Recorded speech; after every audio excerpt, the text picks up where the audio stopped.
a Bloomberg. Lo hablábamos al inicio del programa. Ayer se cumplieron 9 meses desde que el gobierno anunció el primer paquete de medidas para paliar los efectos económicos del coronavirus. Fue un paquete por 11.750 millones de dólares. A eso se le sumaron después medidas por cerca de 5.500 millones de dólares. En total se han anunciado planes equivalentes al 6,9% del PIB, a los que se suman otros 12.000 millones de dólares que han sido comprometidos en los próximos años como medidas de reactivación. Estamos hablando acá de varias ayudas, varios miles de millones de dólares, y con esa cifra siempre es bien difícil empezar a perder las dimensiones, las perspectivas, y para tener una mirada panorámica y para analizar también qué ha sucedido con las ayudas anunciadas nos acompaña Cristóbal Uneus, director de Data Science en Anholsten. Cristóbal, gracias por conectarte hoy con nosotros en esta semana navideña. ¿Cómo están? Muchas gracias.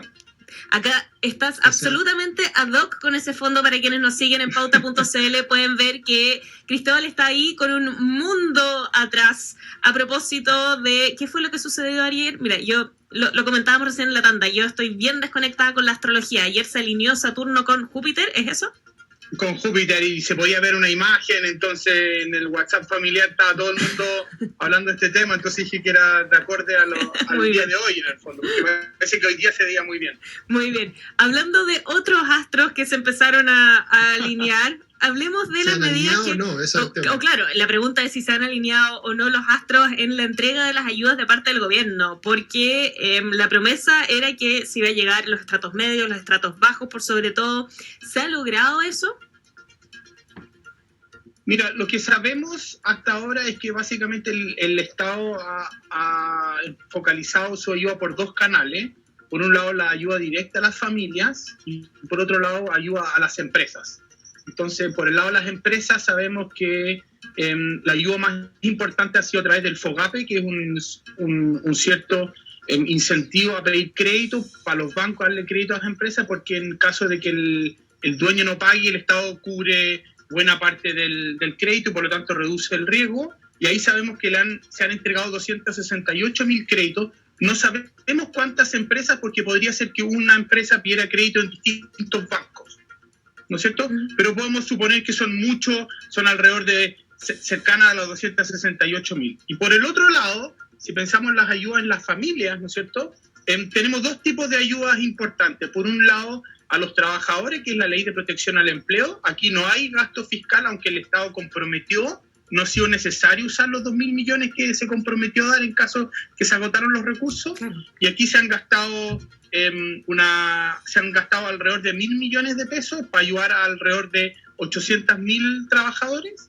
Y por el otro lado está el IFE, el ingreso familiar de emergencia, que partió con una población más chica y montos más pequeños y fue aumentando en el tiempo.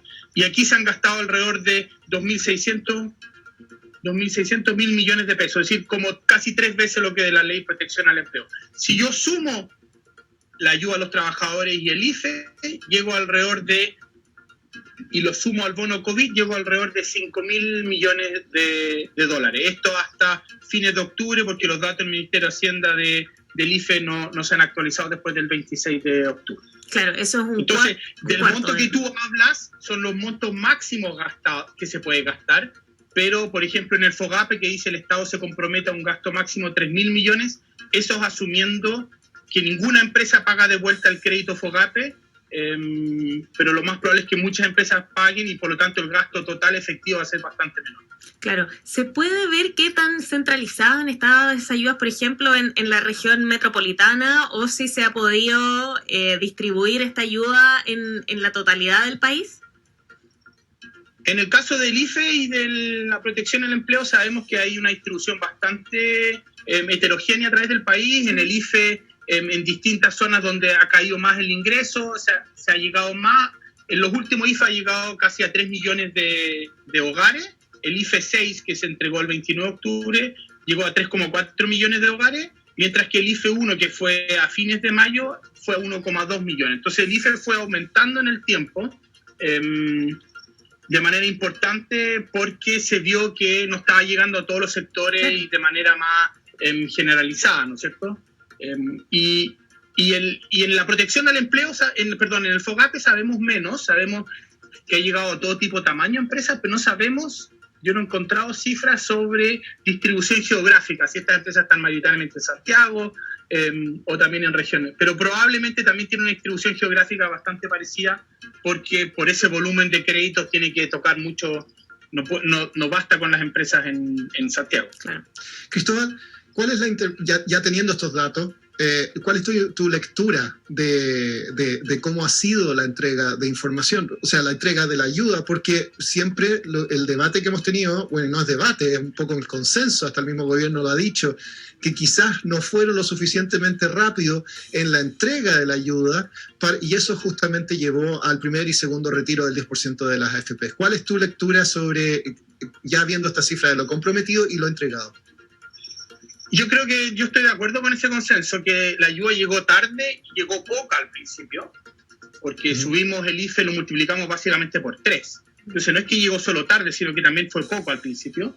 Pero ahora está a un nivel al final más de acuerdo a lo que uno espera. La pregunta es, más que el monto y la magnitud, ¿por cuánto tiempo?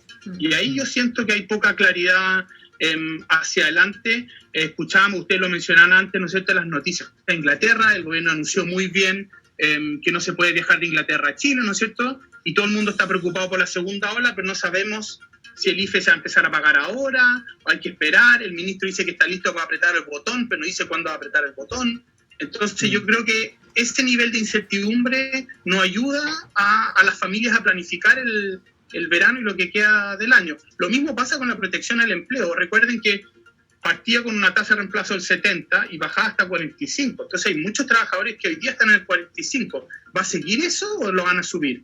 Entonces nuevamente estamos con el tema de la magnitud de la ayuda. Y si nuevamente el gobierno se atrasa y se pone un poco más coñete, ¿no es cierto?, puede haber un tercer retiro en marzo, y eso yo creo que sería desastroso. Sí, hablando justamente de la ley de protección al empleo, ¿se ha cumplido con el nombre de que realmente se proteja el empleo, o los trabajadores que estaban suspendidos finalmente han sido desvinculados, como era lo que alertaban muchas personas? Es una muy buena pregunta. No tenemos datos públicos al respecto. Uno ha escuchado algunas historias, ¿no es cierto?, claro, anecdóticas, pero lo que yo creo que hay que ver es cuando se acabe la protección. Sí. Porque ahí efectivamente las empresas van a decir, ya, Juan, ¿sigue o lo voy a despedir? Por el momento, con el volumen de gente que sigue la protección, no sabemos si la ley ha protegido el empleo o no. Hay empresas que han dejado de usar la ley y han reincorporado a sus trabajadores, pero la gran mayoría de las empresas lo siguen usando. Sí. Hay datos, estamos hablando con Cristóbal Uneus, el director de Data Science de Holster, sobre lo que es el pago de los créditos, del FOGAPE. ¿Qué cifras se pueden leer por ahí? Porque yo estaba viendo que hay algunas empresas que están diciendo que ahora ya tienen que pagar. Creo que fue en la entrevista con la directora de la ACHET, de la Asociación Chilena de Empresas de Turismo. Dice que ya les toca pagar y todavía no tienen ingresos. ¿Hay alguna lectura que se puede hacer por ahí de quizás un aumento en la morosidad en ese tipo de crédito? Yo creo que es un poco temprano para decir eso. Efectivamente, las empresas van a tener que empezar a pagar. El ministro anunció que iba a anunciar hoy día FOGAPE 2. Sí. Yo me imagino que esto va a ser tema del debate en el Parlamento. ¿Qué pasa con las empresas que en FOGAPE 1 no pueden estar pagando? ¿Si les van a dar más tiempo? Ahora, hay un tiempo bastante largo para pagar el crédito de vuelta. Entonces, por lo tanto, algunos meses de morosidad al principio probablemente no van a ser... Los bancos van a ser bastante más flexibles y hay una garantía estatal detrás. Pero yo creo que es un tema a estar mirando. Los bancos no han publicado datos al respecto y yo no he visto datos de la CMF al respecto tampoco. Claro. Pero es una buena pregunta. Cristóbal, además de este balance, lo que nos interesaba ver también era qué se entiende, por ejemplo, por clase media, porque el presidente, el gobierno en general ha dicho de que se ha hecho mucho por la clase media o por los estratos más bajos, pero cuando hablamos de clase media aquí, ¿de qué estamos hablando? Es una buena pregunta. El Banco Central tiene un cuadro bastante interesante de cómo las ayudas han llegado por quintiles, ¿no es cierto? Entonces, en su informe en la página 32, ¿no es cierto?, el último IPOM tiene un cuadro bastante interesante sobre los quintiles, dividiendo a Chile en 5 quintiles, y uno pensaría que la clase media es no sé, el quintil 3-4 y 3-4, ¿no es cierto?, de manera más fuerte, y uno ve ahí de manera bien importante que el primer retiro ha sido mucho más importante que las transferencias, donde las transferencias llegaron de manera mucho más importante al quintil 1. Entonces, en términos de focalización, ¿no es cierto?, las transferencias han llegado más hacia los ingresos más bajos. Hay toda una discusión si hay que focalizar o no, hay que ir a un IFE universal, y eso es una discusión que ha habido tanto académica como también política, ¿no es cierto?, en las tramitaciones. Y después también el Banco Central incluyó el segundo retiro, y nuevamente uno ve que en los quintiles más altos el segundo retiro de la AFP sería más relevante. La parte del seguro de cesantía, dado los montos involucrados, la ayuda es bien poca, llega a poca gente porque también la cobertura es mucho más baja. Sí. Estamos hablando de 3 millones de hogares versus 700.000 personas, entonces estamos hablando de un número mucho más chico. Pero en términos de focalización, el IFE ha llegado más a los quintiles más bajos, y en la clase media propiamente tal han sido mucho más importantes los retiros de las AFP, por la magnitud también. Cristóbal, estás en la noticia también por otro tema, a lo cual te quería llevar, aparece en el diario financiero hoy día. Sí. Como aquí leo el título: equipo de precandidato presidencial DC plantea reforma previsional, y apareces como uno de los elaboradores de esta propuesta. Quería ver si nos puedes, ¿cuáles son los puntos principales de esta propuesta, que el título dice alza de cotización a 20%? Claro, esto toma mucho, casi, yo creo, en gran parte del trabajo que ha hecho la oposición, le pone algunos toques propios de la DC. Entonces uno es pensar que hay que aumentar la cotización de no solo 6 puntos, sino 10 en el largo plazo, ¿no es cierto? Eso es como una parte importante de la propuesta. Y la segunda, que también es concordante con la que hemos trabajado en la oposición, es, ¿no es cierto?, respecto a la organización de la industria y separar las funciones en las AFP. Claro. Pero ¿qué, específicamente, cuáles son esas? ¿Qué significa eso? Sí. Claro, lo que pasa es que hoy día las AFP hacen la atención al público, hacen toda la relación con las personas, la cobranza y todo, y hacen las inversiones. Y lo que nosotros hemos aprendido, ¿no es cierto?, y lo que ha pasado en el mundo, es que las economías de escala están en la primera parte, atención a público, administración de cuentas, ¿no es cierto?, las oficinas, pero no tanto en las inversiones. Entonces lo que se propone es separar las dos, que las AFP sigan dedicadas a las inversiones, pero toda la parte donde hay economías de escala sea un ente centralizado, público, que junte todas las oficinas. No es necesario que todas las AFP tengan oficinas en la misma comuna, ¿no es cierto? Hay una sola administración de cuentas, hace la cobranza, la relación con los beneficiarios, ¿no es cierto?, y las AFP se dediquen a la parte de inversión, que son las donde realmente tienen el expertise. Pero no es más costoso Esto es algo que se ha conversado antes, sí. Hubo en la discusión en la reforma de la Comisión Marcel, también se discutió en la Comisión Bravo.